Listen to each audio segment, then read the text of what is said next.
Bonjour à tous, bonjour à toutes.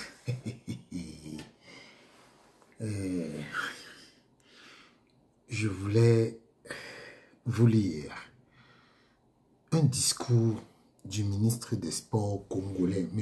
Hugo Gwelendele.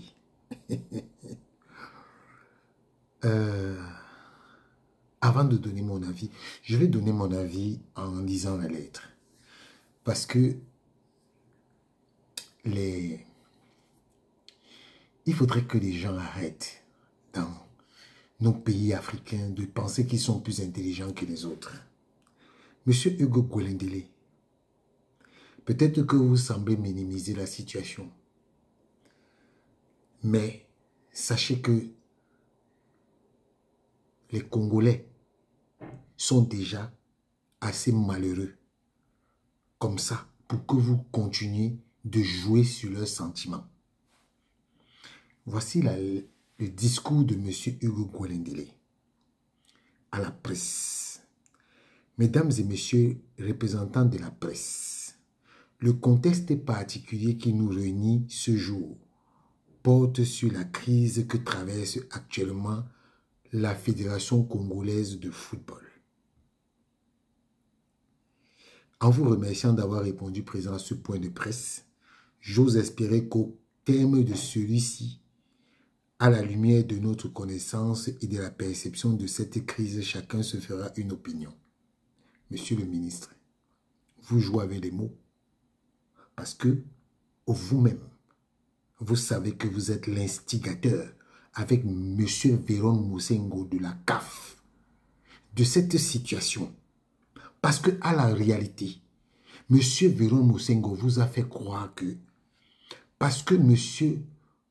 Jean-Guy Blaise Mayolas et lui ne s'entendent pas, il vous a fait croire que lui, il pouvait faire en sorte qu'il y ait un comité de normalisation. Donc, il fallait faire en sorte que les membres du comité exécutif qui sont fâchés fassent la dissidence. Et vous pensez qu'il devait avoir le comité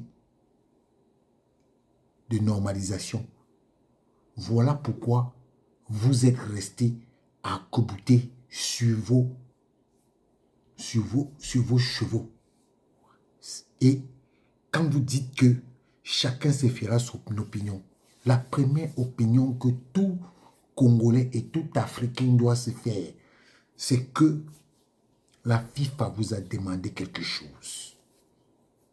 Et vous êtes en train de vouloir tourner. Mais sachez que vous allez monter, vous allez descendre.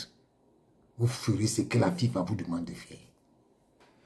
En vous remerciant d'avoir répondu présent à ce point de presse, je continue. J'ose espérer qu'au terme de celui-ci, à la lumière de notre connaissance et perception de cette crise, chacun se fera une opinion. D'emblée, il me faut rappeler, comme l'indique la loi portant code du sport, que l'État est garant du développement et de la promotion de la vie associative dans le domaine du sport et des activités physiques. L'État confie cette mission par délégation de services publics aux fédérations nationales, y compris la FICOFOOT. L'État confie une mission, cette mission. Monsieur Hugo Gwelendele, quand on dit que l'État confie, ça veut dire que l'État prend et donne. Confier veut dire que tu donnes et tu ne regardes et tu n'es pas garant de la gestion. Monsieur Hugo Gwelendele, ce n'est pas vous qui êtes garant de la gestion de la Fédération congolaise de football. Non. Non, ce n'est pas vous. Vous dites par délégation de services, délégué par délégation de services publics. La Fédération congolaise de football est une association privée, de droit privé, avec des prérogatives de services publics. Donc ça signifie que l'État, quand l'État délègue, il se désengage. Il se désengage, c'est donc pour ça qu'on fédère. Il fédère, il y a une fédération qui est là pour fédérer, pour mettre tous les acteurs du football ensemble. Monsieur le ministre, vous ne faites pas partie. Ce n'est pas parce que l'État confie que c'est l'État qui gère les fédérations. Voilà pourquoi la FIFA vous traite de tiers. Parce que vous ne faites pas, vous n'êtes pas partie prenante. Vous n'êtes pas partie prenante. Vous êtes une tutelle administrative et non une tutelle. La tutelle de la FECOFOOT, c'est la FIFA. Et non Hugo Golondele et son ministère des Sports. Donc, vous dites que l'État confie cette mission. Mais confier veut dire que quand vous confiez une mission à quelqu'un, ça veut dire que vous n'êtes pas garant de ces résultats. Vous leur donnez, vous leur confiez ça. Et vous ne venez pas mettre les yeux dessus. Ils ont le droit de vous rendre compte de leurs actions, mais ils n'ont pas le droit, vous n'avez pas le droit de venir mettre vos yeux dedans. Alors, parce que quand vous rappelez que cette délégation de services publics aux fédérations sportives, y compris la FECOFOOT, vous êtes en train de dire quoi? En ma qualité de ministre de tutelle, mais monsieur, la tutelle, vous êtes la tutelle administrative. Vous n'êtes pas la preuve. La preuve que vous êtes, que vous n'êtes pas la tutelle, vous n'êtes pas la tutelle de la FECOFOOT. Aujourd'hui, la FECOFOOT est suspendue par sa tutelle qui est la FIFA. Et vous ne pouvez plus rien faire. On vous montre votre champ, la délimitation de votre champ. Donc, il dit, en ma qualité de ministre de tutelle, garant du service public des sports. Mais, vous êtes garant, quelle est la garantie que vous donnez? Quelle garantie vous donnez, monsieur Ngolende? Vous ne donnez aucune garantie. Garant, bon, garant, allez alors à la FIFA. Comme c'est vous qui garantissez le sport, le service public des sports, allez garantir ça à la FIFA donc. Puisque c'est vous qui garantissez ça à la place de la fédération, allez garantir. Il était donc impératif, compte tenu de la gravité du moment. Ah, le moment est grave. C'est maintenant que vous voyez que le moment est grave, monsieur Ngolendele. Mais le moment est grave depuis longtemps. Depuis longtemps, monsieur Ngolendele. Depuis que vous avez monté vos gens de la commission ad hoc. C'est à ce moment, quand vous aviez fait les petites complicités avec Véron Mosengola, c'est là que c'est là. En ma qualité de ministre de tutelle garant du service public des sports, il est donc impératif, compte tenu de la gravité du moment, d'apporter des éléments d'information à l'opinion publique nationale et particulièrement aux acteurs du football. Au-delà de l'opinion que pourrait se faire chacun d'entre nous, mais monsieur, vous lisez dans les pensées des gens, en réalité, il est urgent et nécessaire. Ah, urgent et nécessaire d'entrevoir une sortie de crise. Monsieur Ngolendele, c'est maintenant que vous pensez à ça. Quand monsieur, votre complice, Véron Mosengo, est venu la deuxième fois avec monsieur Gelson Fernandez, vous leur avez dit que vous étiez fâché du président de la fédération. Donc, vous maintenez l'humeur du football congolais. Donc, l'avenir du football congolais, c'est vos humeurs, en fait. Donc, quand vous êtes fâché, là, oui, rien ne se passe. Mais monsieur le ministre, soyez même un peu élégant. Soyez même un peu élégant. Ça montre un peu votre petit pédantisme. C'est pédant ce que vous dites. Donc, vous restez. Et donc, si vous faites ça, le président de la République sera comment? Si vous permettez déjà ça, monsieur, République veut dire la chose publique. Ça veut dire que ce n'est pas pour vous. Ça ne vous appartient pas. Quand vous dites qu'en ma qualité de ministre de tutelle, garant du service public, monsieur le ministre, vous n'êtes pas garant. Ce n'est pas votre personne qui garantit le sport au Congo. Non. C'est la République congolaise qui garantit ça. Vous n'êtes rien dans l'affaire.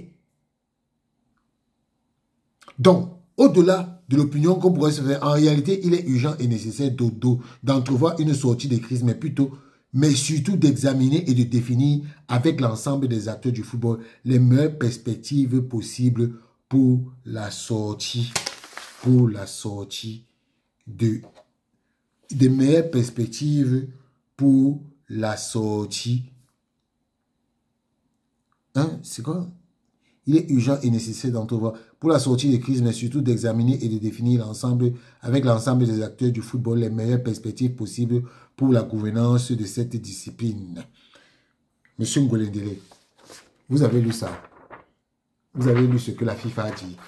La FIFA vous a dit que par ailleurs, la levée de la suspension sera soumise aux conditions suivantes.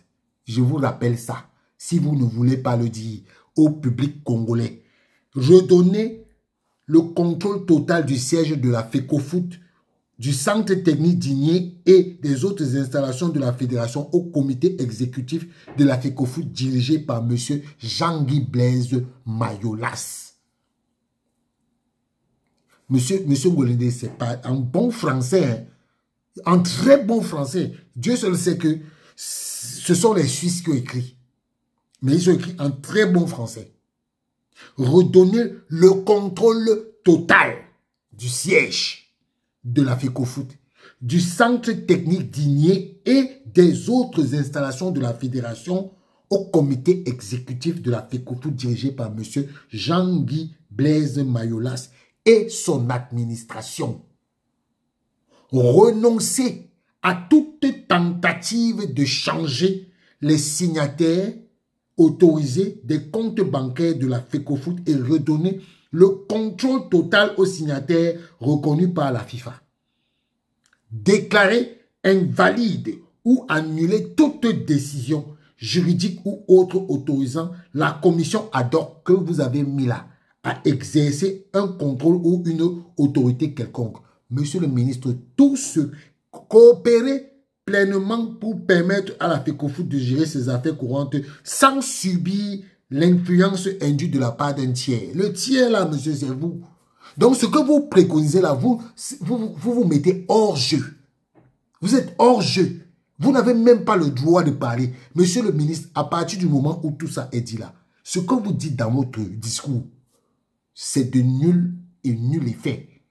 Tant que vous allez tourner, monter, descendre, ça va prendre 1 an, 2 ans, 3 ans, 4 ans. Vous pensez que vous allez tourner, vous allez faire 2 ans et que vous allez dire que non, il faut organiser les élections. Non. Ça va prendre effet à partir du moment où vous aurez donné les clés et on va compter 2 ans. Parce que Jean-Guy Blaise Mayolas a été élu en septembre 2022. Ça veut dire que là, il entame sa 3e année. Sa 3e année de mandat. Tant que vous n'allez pas donner ça, on va compter. Voilà. Comme vous le savez, depuis près d'1 an, la Fédération congolaise est en proie à des crises profondes. En effet, il raconte, le 9 juillet 2024, le ministère dont j'ai la charge a été saisi d'une motion de défiance par courrier des présidents de clubs de Ligue 1 sur une situation de crise les opposants au comité exécutif de la FECOFOOT. C'est vous qui les avez montés. C'est vous qui les avez montés. Vous leur avez dit que faites comme ça. Parce que nous, on a l'appui du secrétaire général de la CAF. Ils vont tout faire. On va arriver au comité de normalisation. C'était ça votre objectif. C'était là-bas que vous voulez arriver. Soulignant entre autres leur motion de défiance, des soupçons de corruption, des matchs arrangés du championnat national, ces clubs de Ligue 1 retiraient leur confiance au comité exécutif et suspendaient leur participation à la Coupe du Congo ainsi qu'aux activités futures de la FECOFOOT. Monsieur le ministre, ça, ce n'est pas... Les présidents de clubs ne peuvent pas déstabiliser un comité exécutif élu. C'est pas possible. Ce n'est même pas possible. Les soupçons de corruption sous-tendus par le contenu d'un enregistrement, mais ça, ce sont des choses qui ne doivent pas rentrer dans votre discours, monsieur le ministre. Vous rentrez dans la gadoue. Vous n'avez pas besoin de ça. Vous rentrez dans la gadoue. Mais depuis quand un ministre vient commencer à raconter cette histoire que vous racontez là, la FIFA ne l'a pas dit ici. Et si les acteurs étaient trop fâchés, ils auraient dû aller porter plainte à la commission d'éthique de la FIFA. Voilà là où, comme vous ne connaissez pas les rouages du football en étant la tutelle, vous deviez aller à la commission d'éthique, dire tout ce que vous dites là, et la commission d'éthique devait venir voir le concerné, le président de la fédération, pour en parler. Voilà comment ça se passe. Mais comme vous avez toujours trouvé comme M. Véron Mosengo vous a raconté un tas d'histoires, voilà où ça arrive. Voilà où ça arrive. Il dit ces faits pourraient également constituer une violation des dispositions de la loi portant code du sport, notamment ses aspects relatifs à la lutte contre la corruption et la confusion. Ça, vous n'avez pas le droit. Parce que les tribunaux, la lutte contre la corruption, c'est entre vous là-bas au Congo. C'est dans vos tribunaux. Tribunaux communs, de droit commun. Mais dans le foot, ce n'est pas ça. Il faut passer par, la commission de discipline ou la commission d'éthique du Comité national olympique congolais. C'est là-bas qu'il faut partir. C'est comme ça qu'on commence. Vous avez vos conseils, personne ne vous conseille. Je ne sais pas pourquoi vous vous arc-boutez. Et maintenant, vous dites, après cette motion de défiance, nous avons également été informés par un courrier de la tenue d'une assemblée. Ah, nous avons été informés. Hein. Donc, comme vous n'étiez pas partie prenante, vous avez sûrement été informés. Donc, ces gens qui vous ont informés, ils étaient innocents. Au cours de cette assemblée, il était décidé par la majorité des membres de la révocation du comité exécutif. C'est-à-dire que tout ça là, ce n'est vraiment pas normal. C'est-à-dire que, avec la suspension que la FIFA vient de vous donner là, vous trouvez quand même le moyen de venir raconter tout ce tas de choses qui n'ont même pas le droit d'être. Ensuite, une contestation juridique des décisions de l'Assemblée générale extraordinaire a été portée devant le tribunal des sports et à ce jour, l'affaire suit son cours. Face à la gravité de ce conflit, à la FECOFOOT, le 14 octobre, j'ai adressé un courrier au secrétaire général de la CAF. Il dit lui-même qu'il a adressé un courrier. Hein. C'est le ministre des Sports congolais. Il adresse un courrier à Véron Mosengo. Je vous ai dit quoi ici? Je n'ai même pas lu l'endroit là. Je vous ai dit que Véron Mosengo est complice de cette affaire.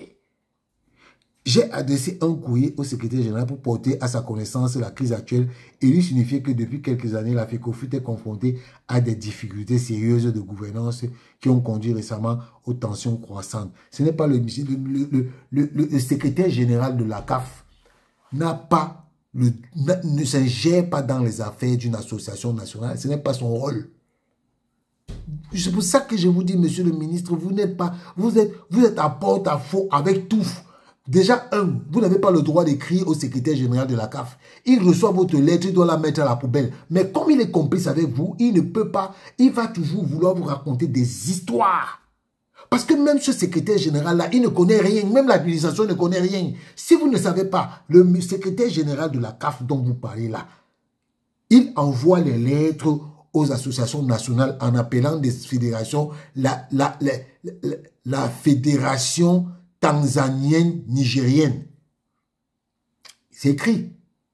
J'ai le document là ici. Donc, quand vous venez, vous parlez, vous dites que vous avez envoyé un courrier au secrétaire général.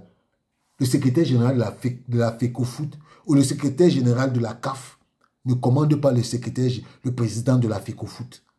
Pour votre information, les fédérations sont autonomes. La CAF n'a pas le droit de s'ingérer dans les affaires des associations de leurs membres. Si vous ne le saviez pas. Par la même correspondance, j'ai invité la CAF et la FIFA à effectuer le déplacement à Brazzaville. Vous invitez en tant que qui? C'est vous. C'est comme ça que vous-même vous avez dit que vous êtes parti rencontrer le président de la République au Niger et on vous a dit que vous ne pouvez pas jouer parce que vous étiez en porte-à-faux. Ce n'est pas le président de la République qui décide de où va se jouer le foot. Voilà là où vous tombez toujours. Malheureusement, cette initiative, comme d'autres, n'ont pas rencontré un franc succès. Mais justement, vous croyez que les gens de la FIFA vont venir se mêler à une invitation d'un ministre des Sports alors qu'ils sont en train de vous dire que vous êtes des tiers et vous n'avez pas le droit d'entrer dans leurs histoires? Mais il faut qu'on vous parle comment, monsieur le ministre? Il y a quelques jours, en l'occurrence le 6 février, nous apprenions que la Fédération congolaise, la Fédération de football association a officiellement noté la Fédération congolaise de sa suspension jusqu'à nouvel ordre, assorti de conditions levées assorti de conditions de levée de la dite suspension.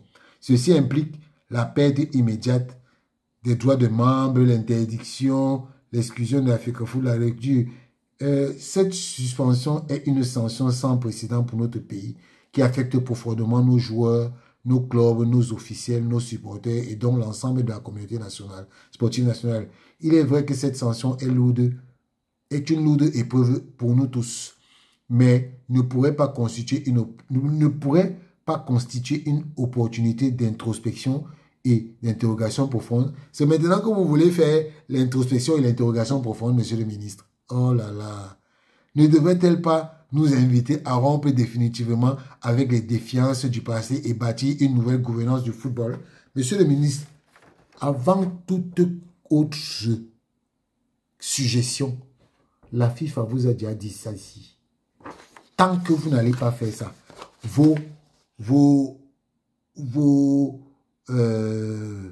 ne devait-on pas rompre définitivement avec la défiance du passé et bâtir une nouvelle gouvernance? La gouvernance qui est là-bas là, vous devez d'abord faire avec elle.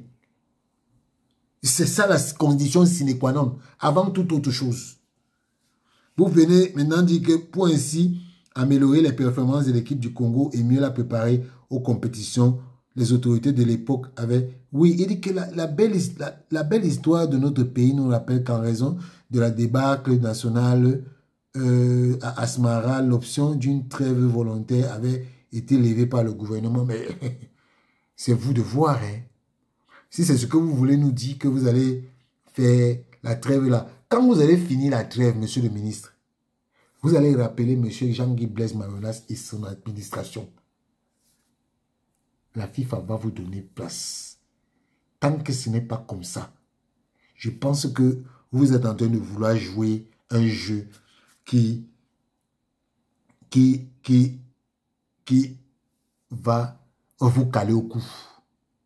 Parce que là, ça se voit très bien que vous voulez faire la défiance.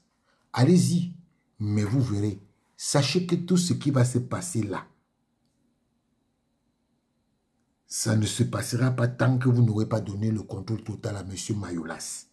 Quand je lis votre discours, et vous dites par ailleurs, en évitant au mieux toute forme d'ingérence, le ministère dont j'ai la charge va résolument poursuivre ses efforts de médiation entre les parties en conflit, notamment le comité exécutif et la commission ad hoc. Monsieur le ministre, on a dit que la commission ad hoc n'existe plus. Je ne sais pas pourquoi vous allez faire des négociations. Il n'y a pas de négociations à faire. Il n'y a pas. On dit que la répétition est mère des études. Je répète ça tout depuis que je commence.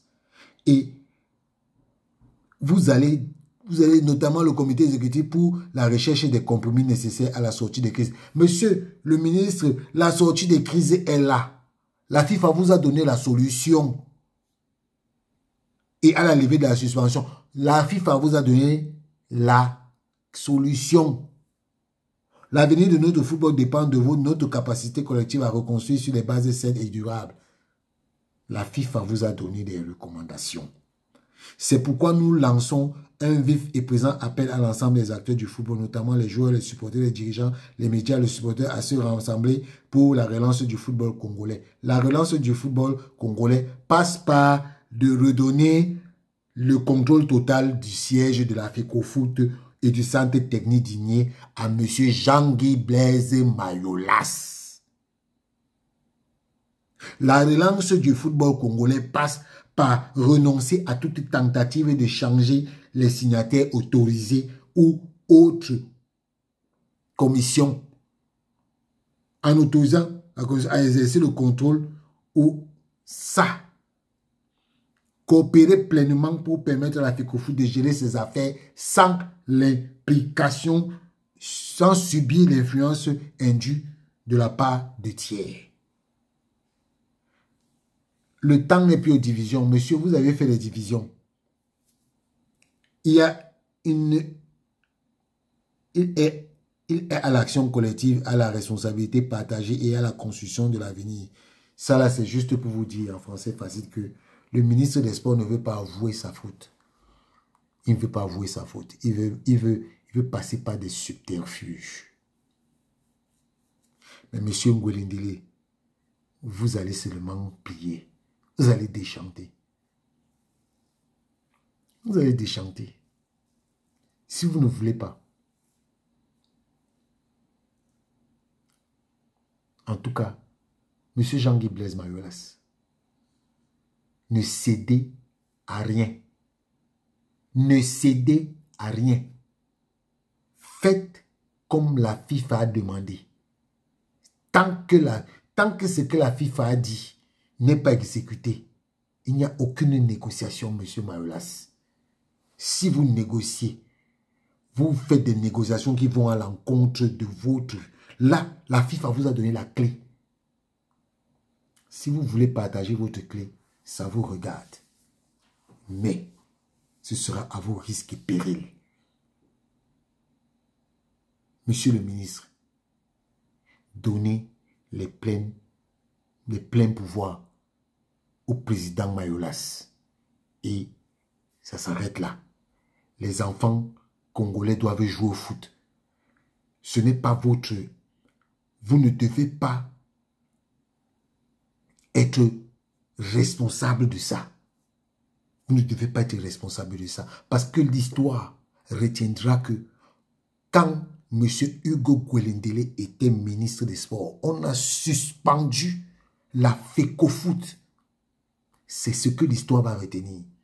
On ne va pas retenir que monsieur Jean-Guy Blaise Mayolas était président, hein, parce que ce n'est pas de sa faute.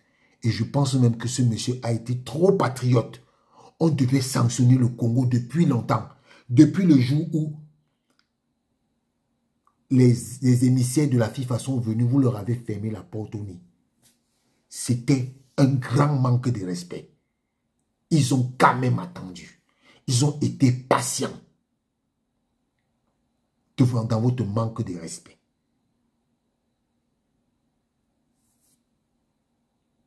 Ciao.